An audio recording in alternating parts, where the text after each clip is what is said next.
Welcome to Dartmoor, wild, beautiful and steeped in history. Farmers have been caring for this land for over 5,000 years, honing skills that have been passed down from one generation to the next.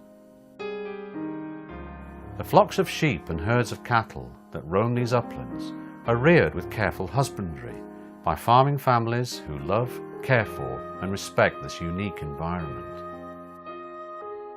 The animals are grass-fed on uncultivated pasture, which is essential to the ecology of the moor.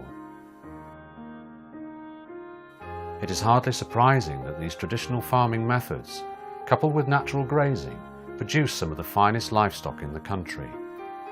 And after a period of slow growth, just as nature intended, at maturity these animals produce excellent beef and lamb, rich in omega-3. In 2007, with the support of His Royal Highness Prince Charles, a group of Dartmoor farmers banded together. They take great pride in what they do, rearing animals that benefit both the environment and the consumer. My name's Arnold Cole. I farm on Dartmoor with my two sons, Matthew and Neil. I've been farming on the hills for a long time. My sons have always been to moor with me, gathering sheep and cattle, and they pick up things. You know, we're all learning every day. You don't learn a farm on Dartmoor in 5 minutes. My name is Matthew Cole. We're returning our cows to moor today. They've got a 7-mile trip. They've been with the bull through the summer. They're now returning to the moor for the autumn. You can see the cattle are trotting on. We're not actually driving these cattle, we're just making sure the stragglers sort of keep up. These cattle actually want to get up there. They've had the summer in the fields and these cows enjoy the freedom of Dartmoor. They just want to get up there, get to their what they would class as home.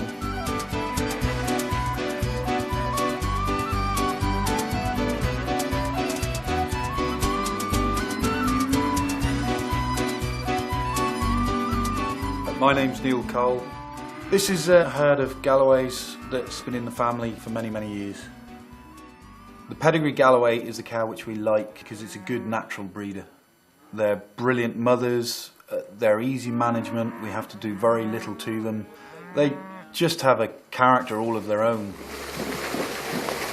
The cattle that are bred on the moors are unique, much different to intensive cattle bred on lowland because of the rough herbage that grows on the moors with no fertilisers, no sprays, no lime, no nothing. They grow much slower. Because they grow slower, they have an improved flavour. The meat gets marbled, which means the fat is within the meat, so when you taste it, the meat is extra juicy. Come on, girls! Come on! It's very important to have the cattle up on the high moors, grazing the herbage to keep it right. It's a natural thing that's happened for many, many years, which is what's created the moors as to what it is today. When the cows cross the river, they get to, especially the old ones, they know exactly where they're to. And they'll just start to graze away and that's it. You know, you've got a heck of a job to shift them because that's home.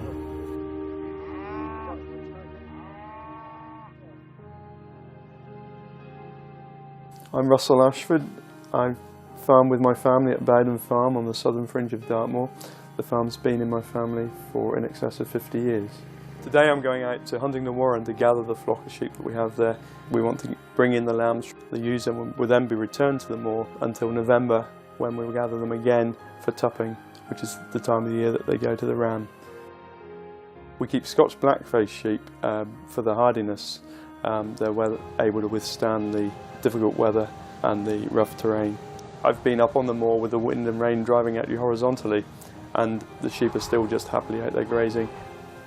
This flock that we're gathering today have been reared here for several generations. That means that this is their hill, this is where they belong. We've always kept female replacements from the flock. They then run here in family groups. They won't move from this hill unless we come out and gather them. The Dartmoor Farmers Association keep a number of different breeds of traditional sheep. We prefer the Scotty here. It's a lean, slow maturing breed, and this certainly enhances the flavour of the meat. I consider I'm extremely privileged to be able to live and work on the moor as I do. It's just the fresh air, the open space, the fantastic view. That's why we do the job that we do.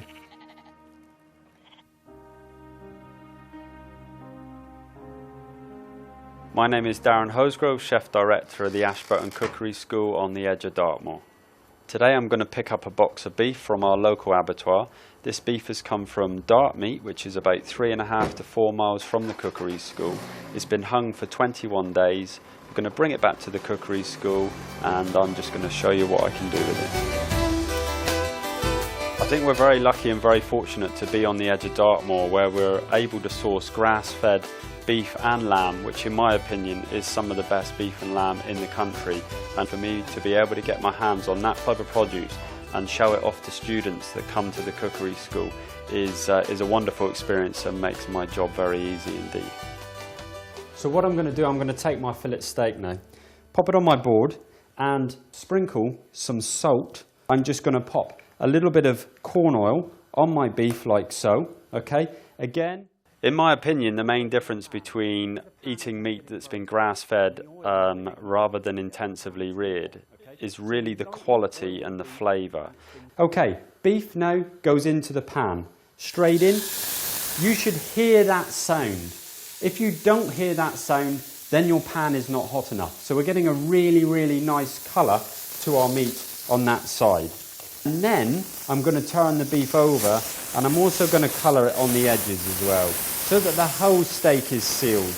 That's going to go into an oven around about 200 degrees C, and I would expect that to take no more than about 4 minutes because it is quite thick.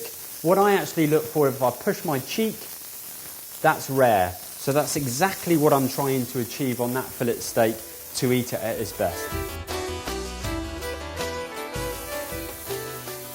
Okay, so here's our beef, beautifully rare. I can just see the juices coming to the surface. What's really important now when you cook with any meat like that, especially when you've cooked it very, very quickly, is to rest it for a couple of minutes.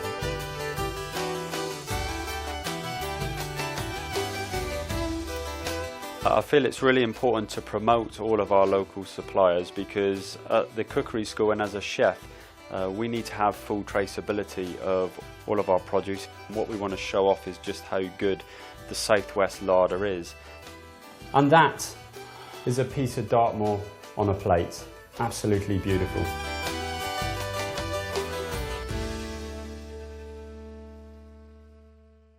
I'm Phil Coker and I'm chairman of the Dartmoor Farmers Association. I farm here at Runnage Farm, and Runnage is right in the very heart of Dartmoor. I farm here with my wife Christine and my young teenage son Richard, who will be the 6th generation of farmers at Runnage. In the Dartmoor Farmers Association, what we are promoting ourselves as doing is working with native breeds of cattle and sheep kept on the uplands. We are promoting low food miles. We are promoting use of the closest facilities that we need that enables these animals to leave the farm with very short, very stress-less journeys. I keep a flock of white-faced Dartmoor sheep. I find they're a really easy sheep to handle. They're indigenous to Dartmoor and they date back way into our past and have a very important role to play in our future.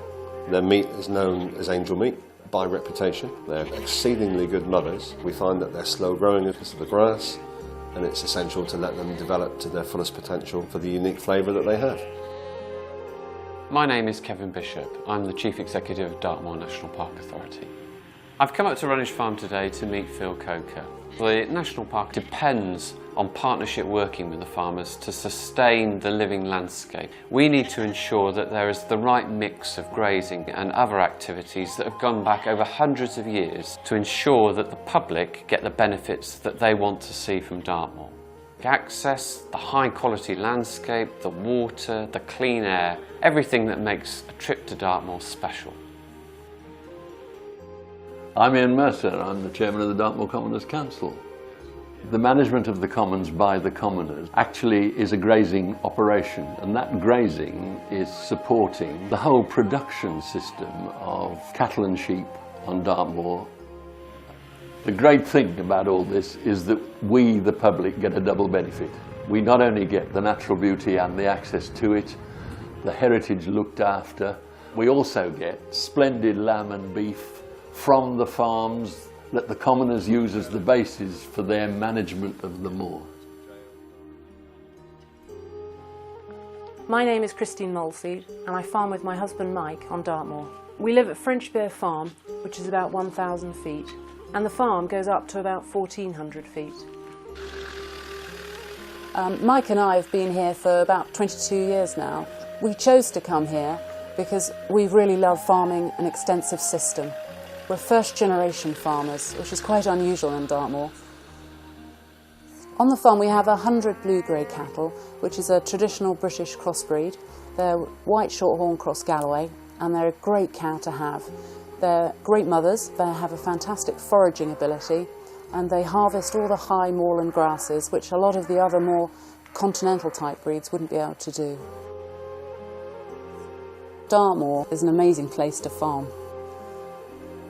When Mike and I are up on the moor, either gathering sheep or looking at the cattle, you only have to look around you to see evidence of archaeology there, to see that people have been farming here on Dartmoor for thousands of years. Their cattle and sheep were eating very similar herbage to what our cattle and sheep are eating today. We have a flock of Scottish black-faced sheep. They spend their summers on the high moor, grazing the natural vegetation, which includes heather, and that's why we call our lamb heather lamb. It's Sunday afternoon, and I'm just getting ready supper today. We've got all the family as usual, plus a few extras, and that's quite normal as well. And what I'm going to do is a lamb stew, and we're using some of our own heather lamb, and it's a shoulder. And what I'm going to do is just bone it, and then cut it up, add some vegetables, and a bit of seasoning, and then we'll just pop it in the oven. When you request your lamb box, you can ask for it to be already boned for you. Save a bit of time. Okay, what I've just done now then is boned out the shoulder of lamb and separated out mainly the lean pieces and the fat. It's a lean breed anyway, but there is a bit of fat and we don't want to waste any of it. So I've rendered it down and now I'm going to fry the onions in it.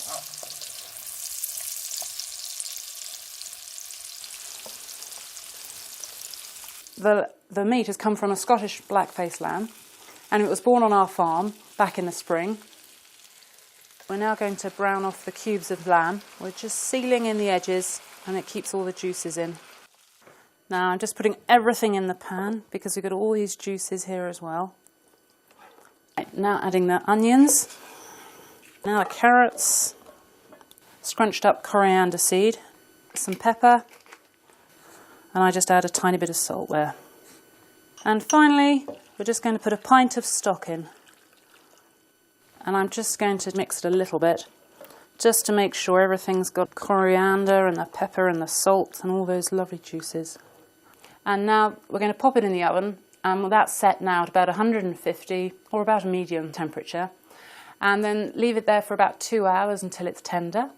And then hopefully after that time we'll have a lovely super supper to taste.